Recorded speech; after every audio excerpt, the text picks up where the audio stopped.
बिस्मिल्लाहिर्रहमानिर्रहीम। अस्सलाम वालेकुम वरहमतुल्लाहि वबरकातुहू। मैं ज़ुबैर ख़ान हूँ और आप मेरा वीलॉग देख रहे हैं। जर्मनी क्राइसिस का शिकार क्यों हो रहा, ये आज के प्रोग्राम का मौजू है। यूक्रेन की जारी जंग की वजह से जो ममालिक सबसे ज़्यादा मुतासर हुए हैं, इनमें जर्मनी सर फहरिस्त है। ताहम ये अलहदा बात है कि दुनिया की तीसरी बड़ी मईशत होने की वजह से ये बड़े बड़े झटके, यानी जर्मनी का मुल्क ये बड़े बड़े झटके अभी तक सह रहा है। जर्मनी में ये जो क्राइसिस की सूरत हाल बन रही है, ऐसी सूरत हाल में मुल्क को ऐसे लीडरों की ज़रूरत पड़ जाती है जो दूरबीन नज़रें रखते हों और हालात की नब्ज़ को दुरुस्त तरीके से पहचान कर न सिर्फ इस नब्ज़ की सुस्त रफ्तारी को दुरुस्त करें, बल्कि आइंदा के लिए भी ऐसे इक़दामात उठाएं जो जर्मनी की कौमी ज़िंदगी को खुशहाली, अमन और आतशी की राह पर चलाते रहें।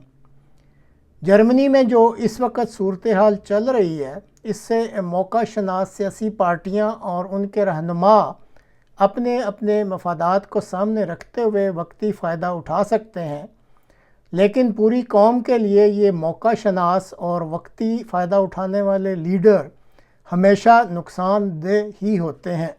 और जर्मनी जैसा मुल्क पहली और दूसरी जंग अज़ीम में ऐसे मौका शनास और वक्ती लीडरों के तजर्बात पहले ही कर चुका है। आज के प्रोग्राम में भारत के तज्ज़िया निगार आकाश बनर्जी के चैनल देश भगत पर मौजूद जर्मन कोलैप्स के नाम से मौजूद एक प्रोग्राम का कुछ हिस्सा उनके दिली शुक्रिया के साथ पेश खिदमत है। इस प्रोग्राम में जर्मनी में मुकीम दीगर ममालिक से तल्लुक़ रखने वालों और ख़ासकर मुसलमानों के लिए सोच विचार करने का भी एक सबक है कि वो अपने अपने जर्मन हल्का अहबाब को इस बात पर ज़रूर कन्विंस करते रहें कि इस मुल्क के लिए ऐसी इंतहा पसंद जमातें जो मज़हब और कौमियत को बुनियाद बनाकर हुक्मरानी के लिए कोशिशें करती हैं, वो कौमी मफाद के लिए बहरहाल बहुत नुकसानदेह होती हैं। यूरोप के सबसे बड़े इकोनॉमी जर्मनी में आजकल अच्छे दिन नहीं चल रहे हैं। सेकेंड वर्ल्ड वॉर के बाद जर्मनी की हालत काफी खस्ता थी। अमेरिका के मार्शल प्लान के तहत वेस्ट जर्मनी को 1.4 बिलियन डॉलर्स का फाइनेंशियल एड दिया गया था, जो उस समय काफी बड़ी रकम हुआ करती थी। इस रकम ने मानो कंट्री की इंफ्रास्ट्रक्चर और उसकी इंडस्ट्री को बिल्ड करने में बहुत ज्यादा मदद की, एक नई जान फूंक दी जर्मन इकोनॉमी के अंदर। आने वाले कुछ सालों में जर्मनी ने जो कर दिखाया वो इकोनॉमिक मिरेकल से कुछ कम नहीं था।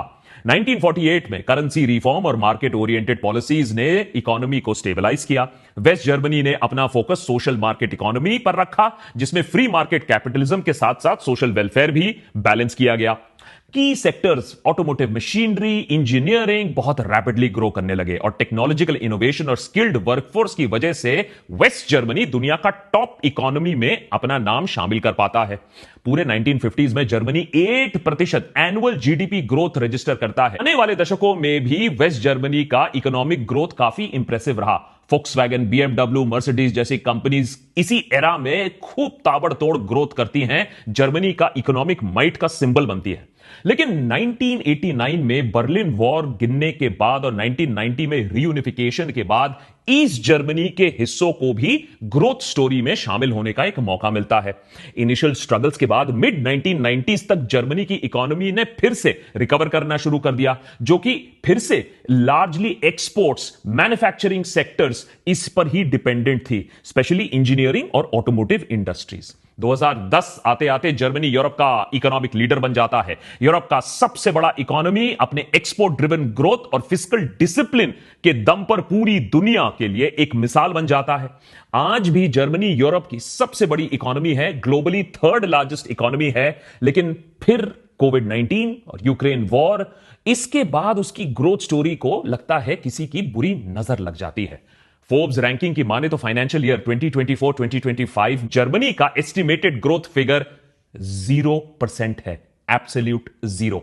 इस नेट जीरो ग्रोथ के पीछे सबसे बड़ी वजह खुद जर्मन सरकार और उनकी पॉलिसीज है। जर्मनी में जहां सरकार की नजर अर्थव्यवस्था से हटी, वहां दुर्घटना घटी। जर्मनी के डाउनफॉल में रशिया का एक बहुत बड़ा योगदान है। 2022 में जब रशिया ने यूक्रेन पर हमला किया, उस वक्त जर्मनी रशिया से अपनी एनर्जी का 30 to 35% पार्ट इंपोर्ट कर रही थी, खासकर की नेचुरल गैस के रूप में। यह सस्ती एनर्जी सप्लाई जर्मनी के मैन्युफैक्चरिंग सेक्टर के लिए काफी जरूरी था। लेकिन यूक्रेन वॉर के बाद जब जर्मनी और यूरोप के बाकी देशों ने या रशिया पर सैंक्शंस लगा दिए, तो जवाबी कार्रवाई में रशिया ने अपनी गैस सप्लाई बंद कर दी, काट दी। जर्मनी, जो कि नॉर्थ स्ट्रीम पाइपलाइन के थ्रू पहले सीधा रशियन गैस रिसीव कर पाता था, अब ऑल्टरनेट सोर्सेस के लिए ढूंढने निकल गया, मजबूर हो गया। अब नतीजा यह रहा कि जर्मनी में एनर्जी प्राइसेस 40% तक ज्यादा बढ़ गई, शूट अप कर गई। यह क्राइसिस जर्मन सरकार की अपनी पॉलिसीज की देन ही है। दुनिया भर के देश की तरह जर्मनी भी सालों से रिन्यूएबल एनर्जी की तरह शिफ्ट करने की कोशिश कर रहा था।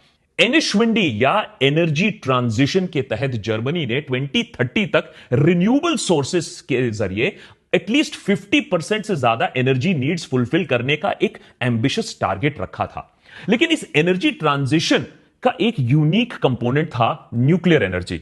अब जर्मन लोग न्यूक्लियर एनर्जी को सालों से ही फेज आउट करने की कोशिश करते आए हैं। इनफैक्ट उनका anti nuclear movement, anti carbon movement जैसे कोल फायर्ड प्लांट्स, उससे भी ज्यादा पुराना है। लेट 1980 से ही जर्मनी अपने एग्जिस्टिंग न्यूक्लियर पावर प्लांट्स को शटडाउन करने की कोशिश करता आया है, और साल 2011 में फुकुशिमा डिजास्टर के बाद जर्मनी ने यह प्रोसेस को फास्ट ट्रैक कर दिया और 2022 तक पूरी तरीके से न्यूक्लियर पावर को फेज आउट कर दिया। जर्मन सरकार का इरादा न्यूक्लियर एनर्जी को रिन्यूएबल एनर्जी और लेस रिस्की सोर्सेस से रिप्लेस करने का था। लेकिन इससे पहले कि नए रिन्यूएबल एनर्जी के प्लांट्स लगा सके, इलेक्ट्रिक कार्स पॉपुलर हो सके, जर्मनी को आदत लग गई सस्ते रशियन गैस सप्लाईज की। बस फिर क्या था, रशियन एनर्जी इंपोर्ट साल ब साल बढ़ती चली गई और home grown nuclear power plants को फेज आउट कर दिया। हां, रिन्यूएबल एनर्जी जनरेशन बढ़ी तो, पर लार्ज स्केल कंजम्पशन के लिए आज भी कोल और गैस पर ही डिपेंडेंट है जर्मनी। लेकिन यूक्रेन वॉर के बाद रशिया ने जर्मनी से यह चीप एनर्जी सप्लाई छीन लिया। आज जर्मन हाउसहोल्ड से लेकर इंडस्ट्रीज तक हर कोई हाई एनर्जी प्राइसेस का कॉस्ट उठा रहा है। कई इंडस्ट्रीज महंगी एनर्जी प्राइसेस और हाई कॉस्ट ऑफ प्रोडक्शन की वजह से बंद हो रही हैं। मैन्युफैक्चरिंग आउटपुट, जो जर्मनी का जीडीपी का 25% हिस्सा बनता है, उसमें 2022 में 6.3% की फॉल देखी गई। एनर्जी के हाई प्राइसेस से इंडस्ट्रीज काफी कॉस्ट कटिंग भी करने लगे, जॉब लॉसेस भी होने लगे और कुछ इंडस्ट्रीज ने अपने प्रोडक्शन को रिड्यूस करना शुरू कर दिया। जर्मनी का मैन्युफैक्चरिंग सेक्टर लॉन्ग टाइम से ही इकोनॉमी का बैकबोन रहा है, खासकर की automotive industry, machine making, chemicals और इंजीनियरिंग में। जर्मनी का ऑटोमोटिव सेक्टर दुनिया का 3rd लार्जेस्ट है, जिसमें फोक्सवैगन, BMW, मर्सिडीज जैसे मेजर प्लेयर्स हैं।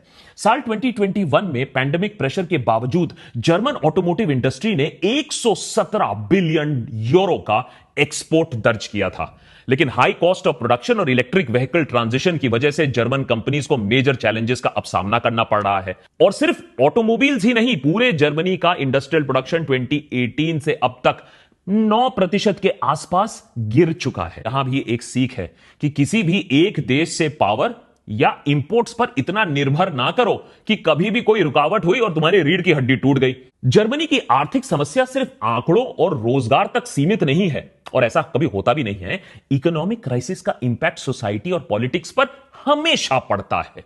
इकोनॉमिक इंस्टेबिलिटी का सबसे पहला जो बंदा पिसता है वो है आप और हम, आम आदमी। जर्मनी में बढ़ती इन्फ्लेशन और एनर्जी कॉस्ट की वजह से लोगों की परचेजिंग पावर गिर रही है। इस बेचैनी का पॉलिटिकल फॉलआउट भी हमें दिख रहा है। फार राइट पॉलिटिकल पार्टीज जैसे AfD ने अपनी पॉपुलिस्ट रेटोरिक के जरिए इस गुस्से का फायदा उठाया है वोट बटोरने के लिए। यह पैटर्न दुनिया भर की सोसाइटीज में आपको दिखने को मिलेगा। जैसे जैसे लोगों की आर्थिक दिक्कतें बढ़ती हैं, वैसे वैसे लोग कट्टर विचारधारा की तरफ आकर्षित होते हैं, चाहे वो फार राइट हो, चाहे वो फार लेफ्ट हो। एक फ्रस्ट्रेटेड जनता में नफरत भी बोना बहुत आसान होता है। जर्मनी के केस में ऑल्टरनेटिव फॉर डॉइचलैंड AfD जैसे पार्टीज का सपोर्ट रिसेंट सालों में कंसिडरेबली बढ़ा है, खासकर की 2020 के बाद। कोविड-19 पैंडेमिक के दौरान AfD ने anti lockdown, anti vaccine protests को बैक किया, पब्लिक फ्रस्ट्रेशन का वो सिंबल बने। 2021 के फेडरल इलेक्शंस में AfD ने 10% से ज्यादा वोट सिक्योर किए। लेकिन ईस्टर्न जर्मनी के कंपैरेटिवली बैकवर्ड रीजन में उनका सपोर्ट और भी ज्यादा स्ट्रांग है। 2022 में रशिया यूक्रेन वॉर के बाद जर्मनी के एनर्जी क्राइसिस को लेकर एएफडी ने और मोमेंटम गेन किया। हाई एनर्जी प्राइसेस, गवर्नमेंट के nuclear power shutdown decision, public discontent जो था उसको डीपन किया, अपना एजेंडा और फैलाया, और एएफडी ने इस इशू को लीवरेज करते हुए अपना बेस को एक्सपैंड किया। रीसेंट ओपिनियन पोल्स की अगर आप माने तो एएफडी का nation wide vote share 22 to 24% तक पहुंच गया है, जो चांसलर शोल्ट्स की एसडीबी या मेन पॉलिटिकल पार्टी है उसके आसपास तक चले गया है। एएफडी का एंटी इमिग्रेशन और नेशनलिस्टिक रेटोरिक रूरल और इकोनॉमिकली वीकर रीजन्स में काफी लोकप्रिय बन चुका है, जहां बेरोजगारी, आर्थिक तंगी और भी ज्यादा है। ऐसे एरियाज में एएफडी जैसी पार्टीज खूब अच्छा परफॉर्म करेगी। जर्मनी के इतिहास में आपको अगर याद हो तो एक और फायर राइट पार्टी हुआ करती थी जिसने लोगों के फ्रस्ट्रेशंस का इस्तेमाल किया था वर्ल्ड वॉर 1 के बाद। उसके बाद हिटलर ने किस तरीके से सत्ता पर कब्जा किया, फिर वर्ल्ड वॉर 2 और हॉलोकास्ट को अंजाम दिया। आज फिर से एक राइट विंग पार्टी उसी देश में वही प्लेबुक का इस्तेमाल कर रही है। बस फर्क इतना है कि उस वक्त नाजीज ने ज्यूस के तरफ सारा इशारा किया था, अपनी एनर्जी को फोकस किया था।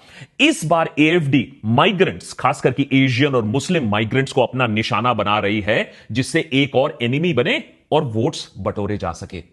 इससे पॉलिटिक्स तो अच्छा चल जाता है कुछ टाइम के लिए, लेकिन देश की कोई समस्या का समाधान तो नहीं निकलता है। जर्मनी का case politics, economy, overall social fabric के लिए काफी जरूरी है स्टडी करना। सबसे पहला, never take your growth for granted. चाहे कितनी भी आप सक्सेसफुल रन पर हो, इकोनॉमी किसी भी वक्त पलट सकती है और आपकी वीकनेसेस एक्सपोज हो जाती हैं। सिर्फ इंटरनेशनली नहीं, देश के अंदर भी बहुत सारे कारण हो सकते हैं जिससे इकोनॉमिक डाउनटर्न हो सकता है, और फिर ये इकोनॉमिक डाउनटर्न एक पॉलिटिकल डिससैटिस्फैक्शन में बदल सकता है, जो कि अच्छे खासे और एक स्टेबल पॉलिटिकल सिस्टम को पैरालाइज कर सकता है।